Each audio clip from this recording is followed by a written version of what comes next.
भोलेनाथ जी का त्रिशूल। भगवान भोलेनाथ के त्रिशूल की महिमा से पूरा विश्व परिचित है, लेकिन आज भी पुरातत्व विभाग द्वारा शिव के त्रिशूल पर शोध की जा रही है और इसी से प्रेरित होकर भोलेनाथ के त्रिशूल की महिमा का चित्रण धार्मिक काल्पनिक कहानी के रूप में किया गया है। मुझे पूरा विश्वास है कि यह कहानी आपको शिव के त्रिशूल की शक्तियों से अवगत कराएगी। एक बहुत ही पुराना गांव था जहां बहुत से प्राचीन खंडर बने थे और इन खंडरों में कई वर्षों से पुरातत्व वैज्ञानिक रिसर्च के लिए आया करते थे।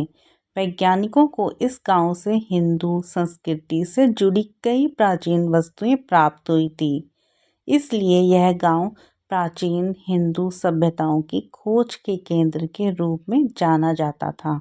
लेकिन उनकी खोज अभी तक अधूरी थी क्योंकि वह धार्मिक ग्रंथों से बताए गए अस्त्र शस्त्रों की खोज में लगे हुए थे। एक बार उसी गांव के मैदान में बच्चे फुटबॉल खेल रहे होते हैं। अचानक उनकी फुटबॉल एक गड्ढे के अंदर चली जाती है। गड्ढा काफी गहरा था, इसीलिए बच्चों की हिम्मत उस गड्ढे के अंदर जाने की नहीं हो रही थी। तभी गांव में एक फेरी वाला कपड़े बेचने आता था। बच्चे उसे रोक लेते हैं और उससे अपनी फुटबॉल निकालने की जिद करने लगते हैं। फेरी वाला बच्चों की जिद मानकर गड्ढे के अंदर घुस जाता है। अंदर बहुत अंधेरा था, जिस वजह से उसे कुछ दिखाई ही नहीं दे रहा था। वह अंदाजे से नीचे उतरता जा रहा था। अचानक उसका पैर फिसल जाता है और वह गड्ढे के अंदर जाकर फंस जाता है। फेरी वाला दर्द से चीख उठता है और उसकी आवाज़ सुनकर आसपास के लोग गड्ढे के पास जमा हो जाते हैं और सभी उसे निकालने की कोशिश करने लगते हैं। फेरी वाला किसी चीज से अटक गया था और उसके पैर की हड्डी टूट चुकी थी, जिसके कारण वह खड़ा ही नहीं हो पा रहा था।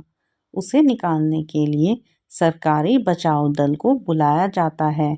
बचाव दल के अधिकारी इलेक्ट्रिक गैजेट्स के साथ गड्ढे अंदर प्रवेश करता है।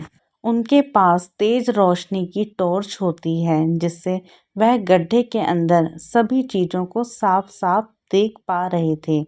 वह जितने नीचे उतरते जा रहे थे उतना उन्हें सांस लेने में परेशानी हो रही थी। जैसे ही वह फेरी वाले के करीब पहुंचते हैं, फेरी वाला एक बहुत बड़े लोहे के स्तंभ में फंसा होता है। अधिकारी उसे बड़ी मुश्किल से रेस्क्यू करके गड्ढे से बाहर निकाल लेते हैं, लेकिन गड्ढे के अंदर लोहे का स्तंभ उन्हें विचलित कर रहा था क्योंकि गड्ढे के आसपास कोई घर नहीं था। फिर इतना बड़ा लोहा कहाँ से आया? वह लोहे का बाहर निकालने का फैसला करते हैं, लेकिन यह क्षेत्र पुरातत्व विभाग के अंतर्गत आता था, इसीलिए यहाँ उपस्थित किसी भी खनिज को बिना उनके अनुमति के नहीं निकाला जा सकता था। बचाव दल के अधिकारी पुरातत्व विभाग को बुलावा भेजते हैं और जैसे ही वह इस लोहे के स्तंभ की जांच करते हैं तो उनकी खुशी का ठिकाना ही नहीं होता, क्योंकि यह चीज लोहे से नहीं बल्कि अंतरिक्ष के ग्रहों में उपस्थित विभिन्न प्रकार की खगोलीय धातुओं से बना हुआ स्तंभ प्रतीत हो रहा था, जो कि पृथ्वी में एक लौता था। इस धातु के गहन अध्ययन से उन्हें इस बात का एहसास हो चुका था कि यह जरूर हिंदू संस्कृति से संबंधित कोई विशाल अस्त्र हो सकता है। स्तंभ का आकार बहुत विशाल था, जिसे निकालने के लिए बड़ी बड़ी मशीनें लगाई जाती हैं और स्तंभ को निकालने की जद्दोजहद शुरू हो जाती है। उस गड्ढे के आसपास हजारों की तादाद में लोग जमा हो जाते हैं। सभी उत्सुकता से गड्ढे की तरफ देख रहे थे। खनिज विभाग के अधिकारी पूरी मशक्कत के साथ स्तंभ को निकालने में लगे होते हैं। खुदाई करते हुए 38 घंटे गुजरते ही अचानक स्तंभ का आखिरी छोर इनके हाथ लग जाता है और जैसे ही हाइड्रोलिक मशीन की सहायता से स्तंभ को बाहर खींचा जाता है, वहां उपस्थित लोग जय भोलेनाथ के नारे लगाते लगते हैं, क्योंकि यह स्तंभ भोलेनाथ के त्रिशूल की तरह प्रतीत हो रहा था, जिसकी पुष्टि पुरातत्व वैज्ञानिकों द्वारा की जाती है। वैज्ञानिकों के हाथ में बहुत बड़ी सफलता लगती है, क्योंकि वह हिंदू संस्कृति के प्रतीकों का शोध कई वर्षों से कर रहे थे और उन्हें आज तक इतना बड़ा जीता जागता उदाहरण नहीं मिला था। लेकिन आज उनकी यह खोज पूरी हो चुकी थी। त्रिशूल को अनुसंधान केंद्र में ले जाया जाता है। त्रिशूल मिलने की खबर से पूरे विश्व में जिज्ञासा पैदा हो चुकी थी। सभी जानना चाहते थे कि त्रिशूल वाकई भोलेनाथ का है या यह कोई सामान्य ढांचा है। त्रिशूल की रिसर्च करने के लिए कई देशों से वैज्ञानिकों को आमंत्रित किया जाता है। सभी अपने अपने स्तर से त्रिशूल की कई पैमानों में जांच करते हैं और जब फाइनल रिपोर्ट आती है तो वैज्ञानिकों में खुशी की लहर दौड़ पड़ती है, क्योंकि यह हजारों वर्ष पुराना भोलेनाथ का ही त्रिशूल लग रहा था। क्योंकि इससे जुड़ी जानकारियां इस बात को प्रमाणित कर रही थी कि यह पृथ्वी में उपस्थित किसी भी धातु से नहीं बना था, बल्कि अंतरिक्ष में उपस्थित विभिन्न प्रकार की चट्टानों के मिश्रण से इसका निर्माण हुआ था, जो कि अपने आप में एक अद्भुत अकल्पनीय था। वैज्ञानिक त्रिशूल मिलने की खुशियां मना रहे थे। अचानक प्राकृतिक वातावरण बदलने लगता है। गर्मी के मौसम में चारों तरफ जोरदार बारिश प्रारंभ हो जाती है। मौसम विभाग की जानकारी के अनुसार वर्षा अनिश्चित कारणों की वजह से प्रारंभ हुई थी, जिसके बारे में मौसम विभाग को कोई जानकारी ही नहीं लग रही थी। और तो और सैटेलाइट से भी बारिश से संबंधित कोई संकेत प्राप्त नहीं हो पा रहे थे। वैज्ञानिकों में उथल-पुथल सी मच चुकी थी, क्योंकि ऐसा पहली बार हुआ था कि प्राकृतिक घटनाओं का अवलोकन करने में उन्हें परेशानी हो रही थी। उन्हीं वैज्ञानिकों में से ऐसे भारतीय वैज्ञानिक भी थे जो धार्मिक ग्रंथों की जानकारी रखते थे। तभी उन्हें अंदेशा होता है कि शायद इस त्रिशूल की वजह से मौसम का परिवर्तन हुआ है।